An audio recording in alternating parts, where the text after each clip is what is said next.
This series is brought to you by you. Thank you so much for all of my patrons and the people who have used the Jackson's affiliate links.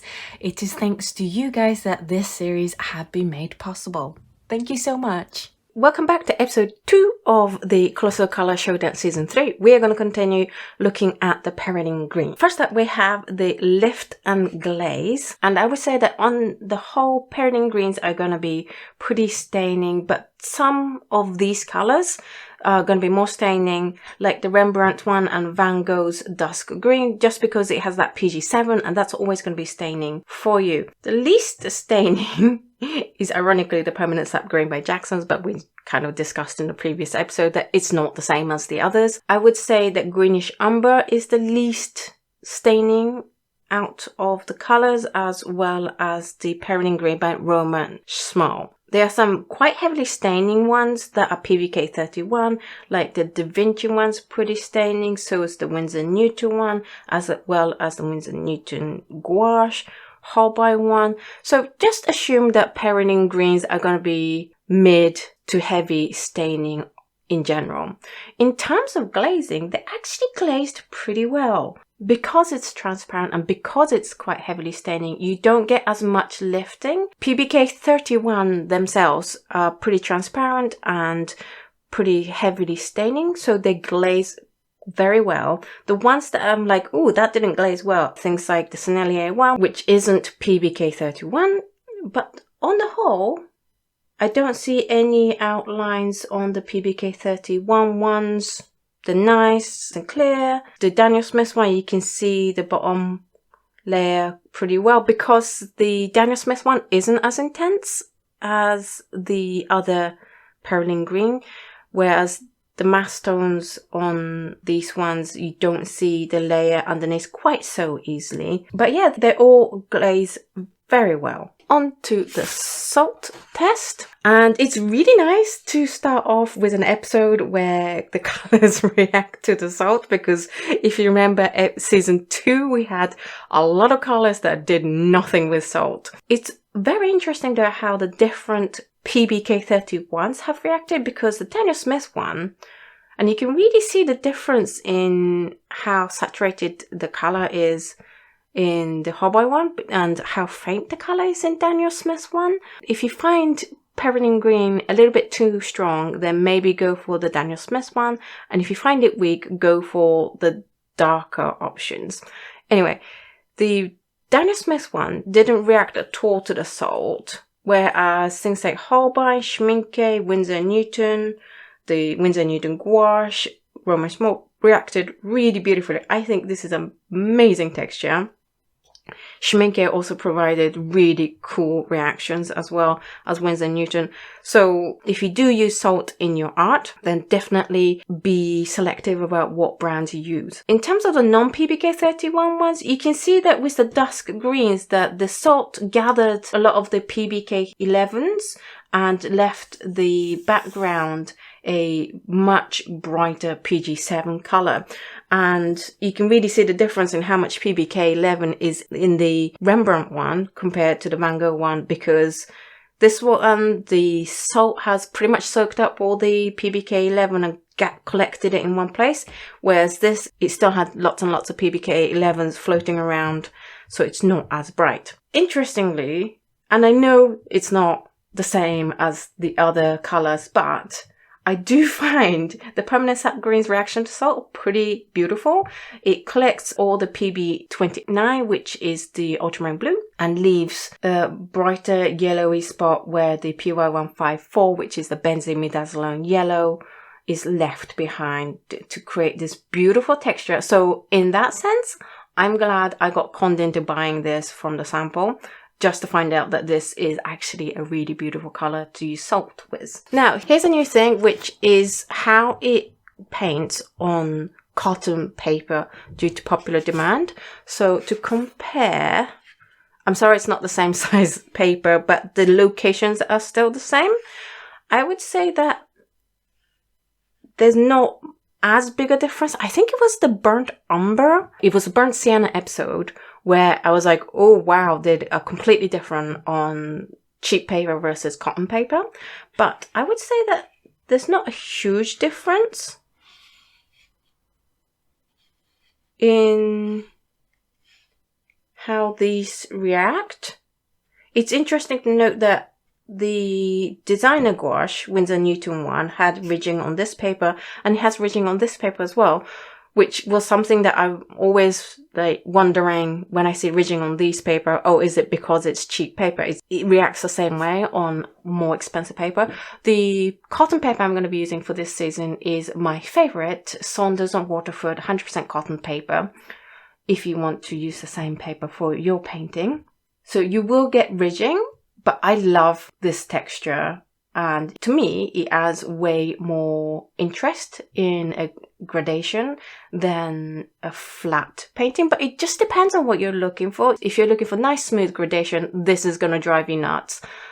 So don't buy this. But if you're into textures, then do try this one. And then we have the color mixes, where we can talk about tinting strengths as well as complementary color that's going to neutralize it. The color that's going to neutralize Perylene Green is kind of like the vermilion area, kind of a yellowy orange area. But because it's sort of granulating, it's not heavily granulating, but you will get dual colors happening once it dries. So you could have a perfectly smooth gray color with the orangey mix with your Perylene Green, but the color will split as it dries. So that's just something to watch out for. That might be a look that you're looking for. Like, this is a really interesting texture, or it might not be the thing that you're looking for. In terms of tinting strengths, I would say that Sennelier's one had the weakest tinting strengths. I struggled to kind of keep the color alive in mixing it with the Aureoline Queen Rose and the Phthalo Blue yellow shade. Also, the Perylene Green by Roman Szmal was pretty low in tinting strengths, as well as the Daniel Smith one. Daniel Smith one isn't bad. No, it's not as bad as the Sennelier one or the Roman Szmal one. The heaviest tinting strength one, not very surprisingly, is the Mission Gold one. I would say it's a very, very different color. It looks pretty similar to other Perylene Greens on its own, but when it comes to color mixing, it's almost like color mixing with like a phthalo or a quin, or just something really intense, but like dark color. So I would watch out for that. If you're used to Perylene Greens, this might be something that you just need more practice at getting used to, or vice versa. You get some great, quite bright, intense colors that have heavy granulation. I think this is beautiful. Is it me, or does this look a lot like Serpentine? Serpentine by Daniel Smith. To me, it does. Let me pull up the files. This is Serpentine. So it's a little bit off, but if you do want that kind of similar bright green undertone with dark granulation texture, this is pretty good. This is Dusk Green by Rembrandt mixed with Aureoline by Holbein, or I'm sure any clear yellow will do the same job as well. I think that's fantastic. In terms of between the Winsor Newton watercolor and the gouache, they're pretty much the same. As I said, they're pretty comparable, and this one's a lot cheaper. I know that we don't consider the Jackson one the same as all the other colors, but I still want to show you if it behaves in any notable way. And one of the things that I've noticed that with the Jackson's one, it has a huge color shift. So this is a patch that I painted earlier. It's nice and dry. And then this is the wet. It's definitely a much lighter green. And then as it dries, it's going to get darker. So that's just something to bear in mind if you do pick this color, that it's going to have a large color shift, and you are going to have to mix your colors with this accordingly. So maybe once you mix the color, be a bit more careful and do a dry patch test. Let a patch dry to see that you've mixed it to the right consistency before using it in your painting. If you'd like to try some of these colors that we've showcased in this video, then this month's Patreon dot card is the perfect dot card for you. It's the companion dot card to this episode. It is the Perylene Green, and we have Perylene Greens and equivalent colors from Daniel Smith, Holbein, Schmincke, Sennelier, Winsor Newton, Magellan Mission Gold, Rembrandt and Van Gogh. I think you'll have lots of fun trying the Dusk greens and see how it compares with other Perylene greens. It's a hugely economical way to get to try these colors at home for yourself, and there's plenty of paints on this, so you can really try mixing with the colors you have and painting with these colors before you have to commit to buying whole tubes of color. If you'd like to receive this dot card, then all you have to do is head on over to patreon.com/AutoKano and sign up to the appropriate tiers, and these dot cards will be on its way to you. That's it for Perylene Green. What did you think of these colors? Do let me know in the comments down below which one was your favorite, which one you would like to try next. If you want to buy a whole tube, because we do have the dot card as well, but if you're like committed and fallen in love with the tube, I have left links down below to where you can get these paints in Jackson's and also Amazon USA. What do I think of these colors? I think it's really hard for me to focus on the Perylene greens, like the PBK 31s, because the Rembrandt's Dusk green is so much fun. I love how it granulates. I love how it splits. I love how it mixes with other colors. I like a lot of texture, so this is great. But focusing my attention back to the PBK 31s, I think the most interesting thing for me is the fact that we get the Winsor Newton watercolor and the gouache, and that this is half the price, and this gives me more interesting texture. So out of all this, I would actually pick the Winsor Newton gouache. If it's between the watercolor and the gouache, I would pick the gouache to save me a whole lot of money, because that's like £6 a tube that's saved. But in terms of the PBK 31s, there's not a huge amount between them. Apart from Daniel Smith, which are a little bit fainter, which was a surprise to me because they are usually very intense colors. But between Holbein, Schmincke, Winsor Newton, Da Vinci, Szmal, they're pretty similar in behavior and tone and color.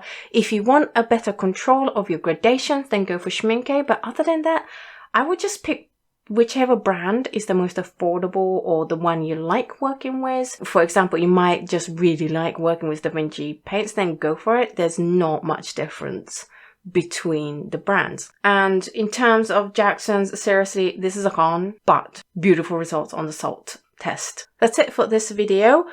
Do let me know in the comments down below what you think of the new setup and the new things I've introduced. Let me know if you like it, and do sign up to receive those dot cards. Thank you so much for watching, and I will see you in the next episode, which is going to be the Perylene Maroon, so do look out for that. Thank you so much for watching, and I will see you in the next episode. Bye!